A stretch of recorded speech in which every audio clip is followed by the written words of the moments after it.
6장 15절에서 23절까지의 말씀입니다. 로마서 6장 15절에서 23절까지의 말씀, 신약 247면입니다. 허락하신 말씀 교독하도록 하겠습니다. 그런즉 어찌하리요? 우리가 법 아래에 있지 아니하고 은혜 아래에 있으니 죄를 지으리요? 그럴 수 없느니라. 너희 자신을 종으로 내주어 누구에게 순종하듯이 그 순종함을 받는 자의 종이 되는 줄을 너희가 알지 못하느냐? 혹은 죄의 종으로 사망에 이르고 혹은 순종의 종으로 의에 이르느니라. 하나님께 감사하리로다. 너희가 본래 죄의 종이더니 너희에게 전하여 준 바 교훈의 본을 마음으로 순종하여 죄로부터 해방되어 의에게 종이 되었느니라. 너희 육신이 연약함으로 내가 사람의 예대로 말하느니 전에 너희가 너희 지체를 부정과 불법에 내주어 불법에 이른 것 같이 이제는 너희 지체를 의에게 종으로 내주어 거룩함에 이르라. 너희가 죄의 종이 되었을 때에는 의에 대하여 자유로웠느니라. 너희가 그때에 무슨 열매를 얻었느냐? 이제는 너희가 그 일을 부끄러워하나니 이는 그 마지막이 사망임이라. 그러나 이제는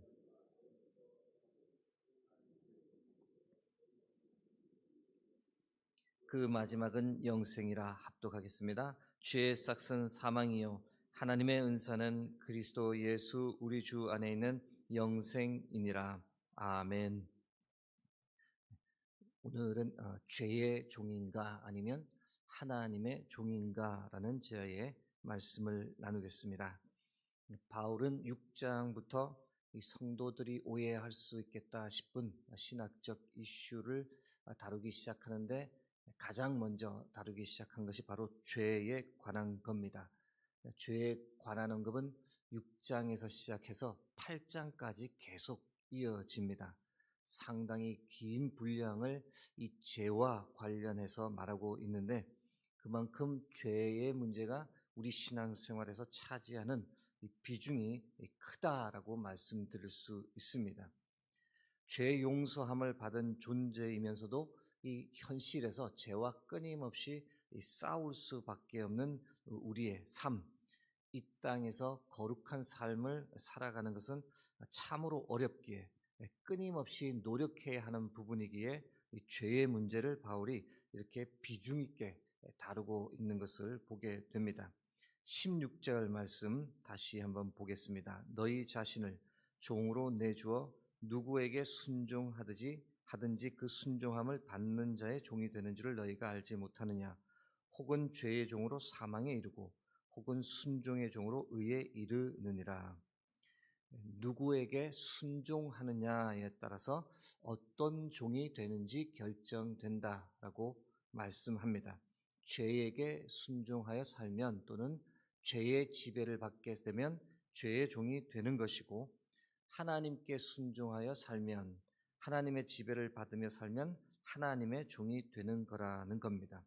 먼저 이 죄의 종에 관해 살펴보겠습니다. 방금 보셨던 6장 16절에 처음 등장하는 표현이 이 죄의 종입니다. 이어지는 다음 절 17절 전반부에는 우리가 본래 죄의 종이었다라고 말합니다. 하나님께 감사하리로다. 너희가 본래 죄의 종이더니, 본래는 죄의 지배를 받으며 죄에 속해 살았던 사람이었다는 뜻입니다. 죄의 종으로 산다는 것, 어떤 삶일까? 19절에는 이렇게 표현합니다. 전반부 말씀인데 너희 육신이 연약함으로 내가 사람의 예대로 말하노니 전에 너희가 너희 지체를 부정과 불법에 내주어 불법에 이른 것 같이. 부정이란 말은 올바르지 아니하거나 옳지 못함이란 뜻이고, 불법이라는 말은 이제 법의 어긋남을 뜻합니다. 죄의 종으로 살던 사람은 올바르지 않은 행동을 일삼고 옳지 못한 결정을 쉽게 내릴 뿐 아니라 불법, 즉 법을 어기는 행동을 서슴지 않으며 살아간다는 겁니다. 그렇게 죄의 종으로 사는 사람, 어떻게 인생을 마치게 될까요? 20절에서 21절 말씀입니다. 너희가 죄의 종이 되었을 때에는 의에 대하여 자유로웠느니라. 너희가 그때에 무슨 열매를 얻었느냐? 이제는 너희가 그 일을 부끄러워하나니 이는 그 마지막이 사망임이라. 20절 말씀에는 의에 대하여 자유로웠다라고 하는데, 다시 말씀드려 의로운 삶, 선한 삶은 전혀 살지 못했다라는 뜻입니다. 그렇게 살다 보니 어떤 선한 열매도 맺지 못하다가 마지막에는 부끄러운 죽음으로 생을 마치게 되는 것이 바로 죄의 종이라는 겁니다. 에베소서 2장 3절에서는 이 죄의 종을 진노의 자녀라고 달리 표현합니다.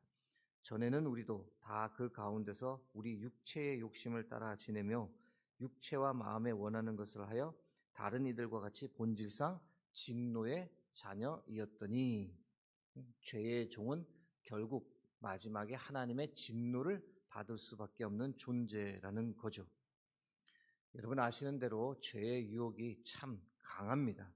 죄의 유혹에 넘어가고 그 죄의 지배를 받고 죄가 원하는 대로 행동하는 경우가 참 많은 거죠. 심지어 하나님의 마음에 합한 자였다, 하나님과 늘 동행하던 다윗도 이 순식간에 죄의 유혹을 받고 그 지배를 당한 경우를 우리가 잘 압니다. 옥상을 거닐다가 순식간이었죠. 그 순간 그냥 못 본 척하고 넘어가면 될 것을 그 죄의 유혹에 넘어가고 말았습니다. 왕의 권위를 내세워 내 이웃의 것을 탐내고 살인하고 거짓말하고 하나님의 이름을 망령되이 일컫는 범죄를 저질렀습니다. 여러분, 우리가 넘어지는 것 순식간입니다. 정말 정신 차리지 않으면 순식간에 이 코베이는 겁니다. 사랑하는 성도 여러분, 우리가 죄의 지배를 받지 않으려면 성경에 기록된 말씀처럼 이 사욕을 버려야 합니다. 로마서 6장 12절 말씀입니다. 그러므로 너희는 죄가 너희 죽을 몸을 지배하지 못하게 하여 몸의 사욕에 순종하지 말고, 이 사욕이라는 말은 자기 한 개인의 이익만을 꾀하는 욕심을 말합니다. 자기 하고 싶은 대로 한다는 거죠. 타인에 대한 배려가 전혀 없는 겁니다. 대표적인 사욕으로 물질욕, 권력욕, 성욕이 있습니다. 사욕대로 행동하게 되면 죄의 지배를 받게 되는 겁니다. 죄의 종이 되어버립니다. 그러지 않기 위해서는 이 몸의 사욕에 순종해서는 안 된다. 사욕을 버려야 한다. 자기 하고 싶은 대로 행동하는 것을 절제하고 상대방과 이웃을 배려해야 한다. 이렇게 살아가야 한다는 겁니다. 이제 정반대의 경우를 한번 살펴보겠습니다. 하나님의 종인가? 우리는 하나님의 부르심을 받은 하나님의 자녀이기 때문에 죄의 종이 아니라 당연히 하나님의 종으로 살아가기를 하나님께서 간절히 원하십니다. 6장 22절 말씀입니다. 그러나 이제는 너희가 죄로부터 해방되고 하나님께 종이 되어 거룩함에 이르는 열매를 맺었으니 그 마지막은 영생이니라. 하나님의 종 대신에 16절에서는 순종의 종이라고 표현하기도 하고 18절에는 의에게 종, 즉 의의 종이라고 표현하기도 합니다. 여러분, 하나님의 종은 어떤 사람일까요? 첫 번째로 하나님의 말씀에 순종하는 사람입니다. 17절에서 18절 말씀입니다. 하나님께 감사하리로다. 너희가 본래 죄의 종이더니 너희가 전하여 준 바 교훈의 본을 마음으로 순종하여 죄로부터 해방되어 의에게 종이 되었느니라. 하나님께서 주신 말씀의 본, 그 본을 사랑하고 그 말씀을 마음으로 순종하며 살아가는 그런 삶을 살아가는 사람이 바로 하나님의 종이라는 겁니다. 오늘 하루도 힘겨운 삶이지만 하나님의 종으로 살아가는 저와 여러분이 되길 주의 이름으로 축복합니다. 다음으로 하나님의 종은 어떤 사람일까요? 선한 삶, 의로운 삶을 살면서 거룩함에 이르는 열매를 맺으며 사는 사람입니다. 나아가 인생의 마지막에서는 하나님께서 약속하신 영생을 얻는 사람입니다. 22절 말씀 다시 한번 보겠습니다. 합독하겠습니다. 그러나 이제는 너희가 죄로부터 해방되고 하나님께 종이 되어 거룩함에 이르는 열매를 맺었으니 그 마지막은 영생이라. 아멘. 사랑하는 성도 여러분, 오늘도 하나님의 종으로 우리에게 주어진 하루를 살아가기를 주의 이름으로 축복합니다. 하나님의 말씀을 사랑하고 순종하며 거룩한 삶을 통해 많은 열매를 맺고 그것을 또 하나님께 드릴 수 있는, 그리고 그 마지막에는 영생의 선물을 받아 누릴 수 있는 그런 삶을 살아가는 저와 여러분 되길 주의 이름으로 축복합니다. 하나님의 종으로 거룩한 삶을 살아간다는 것이 무엇인지를 보여주는 예화가 없을까 고민하다가 심장이식을 받은 환자에 관해 나누면 좋겠다 생각이 들어 잠깐 나누고자 합니다. 제 친구 중에도 한 명이 그런 친구가 있습니다만은 심장 이식을 아예 받은 분들이 계십니다. 이 뇌사자로부터 심장을 제공받아 이식을 한 채 살아가는데, 그런데 이식을 했다고 해서 무조건 생존이 보장되는 것은 아닙니다. 환자의 몸이 이식한 심장을 받아들이기 힘든 경우가 발생되기 때문에 위험한 상황이 일어나기도 합니다. 여러분이 잘 아시는 대로 다른 사람의 심장이 몸 안으로 들어오면 우리 몸은 그것을 이물질로 인식하고 공격하기를 시작합니다. 이걸 이제 면역 기능이 발동한다라고 말합니다. 그래서 심장 이식을 받은 사람은 생존하기 위해서 이 자신의 몸 안에서 일어나는 면역 기능을 억제해 주어야 합니다. 그래서 면역 억제제를 복용해야 합니다. 우리 몸이 인식받은 심장을 공격하지 않도록 심장이 재기능을 할 수 있도록 하는 이 면역 억제제를 복용해야 하는데, 여러분 이 면역 억제제를 얼마나 복용해야 하는지 아십니까?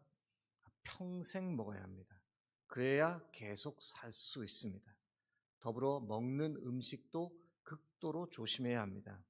면역을 억제하다 보니 감염에 쉽게 노출될 수 있어서 음식을 잘 익혀 먹어야 하고 주방 도구도 청결하게 관리해야 합니다.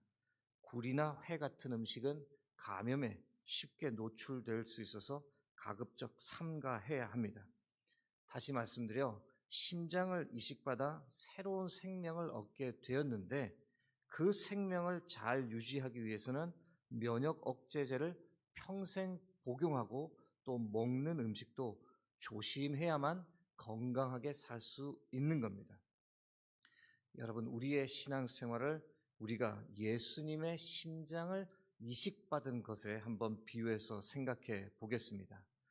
우리가 예수님을 나의 주 나의 하나님으로 고백하는 순간 거듭나게 되었습니다. 새 사람이 되었습니다.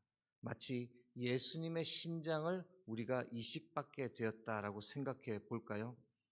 죽을 수밖에 없는 존재였는데 예수님께서 우리에게 새 생명 허락해 주셔서 우리가 건강하게 살게 되었습니다.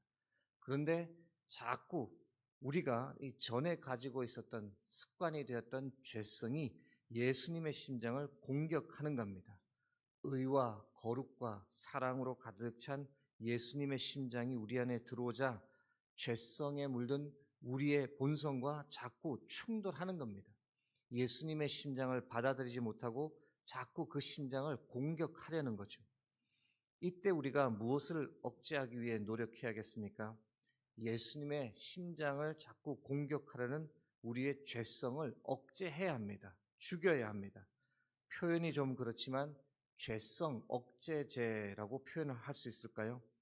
건강하게 우리가 영적으로 살기 위해서 마치 면역 억제제를 먹듯이 우리의 죄성을 억제하는 이 죄성 억제제를 반드시 복용해야 합니다. 그것이 무엇이겠습니까? 끊임없이 하나님의 말씀, 영의 양식을 먹어야 합니다. 기도를 통해 성령께서 주시는 하늘의 위로와 평안을 누려야 합니다. 그것이 우리의 죄성을 억제해 주기 때문입니다.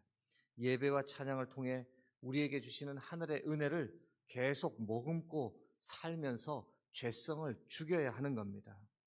여러분, 이런 죄성 억제제를 우리가 얼마 동안 복용해야 할까요? 매일매일 평생 먹어야 합니다. 그래야 나의 죄성이 예수님의 심장을 공격하지 못합니다. 그래야 우리 안에 있는 예수 그리스도의 심장이 건강하게 뛸 수 있습니다. 사랑하는 성도 여러분, 우리 안에 있는 예수 그리스도의 심장이 우리 안에서 건강하게 뛸 수 있도록 오늘도 우리 안에서 꿈틀대는 죄성을 억제하고 하나님의 종으로서 오늘 하루도 승리하며 살아가는 저와 여러분이 되기를 주의 이름으로 축복합니다. 기도하겠습니다. 하나님, 오늘도 우리에게 영적 양식인 말씀으로 먹여주시고 우리가 예수 그리스도의 심장을 가지고 건강하게 생활할 수 있도록 하나님 함께하여 주심을 감사드립니다. 오늘도 우리 안에서 꿈틀대는 죄성을 억제하고 하나님의 종으로서 하루를 승리하며 살아갈 수 있도록 주께서 동행하여 주옵소서. 흩어져 있는 수유동교회 모든 성도님들 삶을 주께서 붙잡아 주시기를 간구합니다. 809번째에서 812번째 1000번째 헌금을 올려드립니다. 드린 헌금 오병이어의 기적 가운데 사용될 수 있도록 도와주시고 드린 손길 가운데 하나님 그 마음의 소원 응답하여 주시고 함께하여 주옵소서. 모든 것을 감사드리며 부활이요 생명이신 예수 그리스도의 이름으로 기도드립니다. 아멘.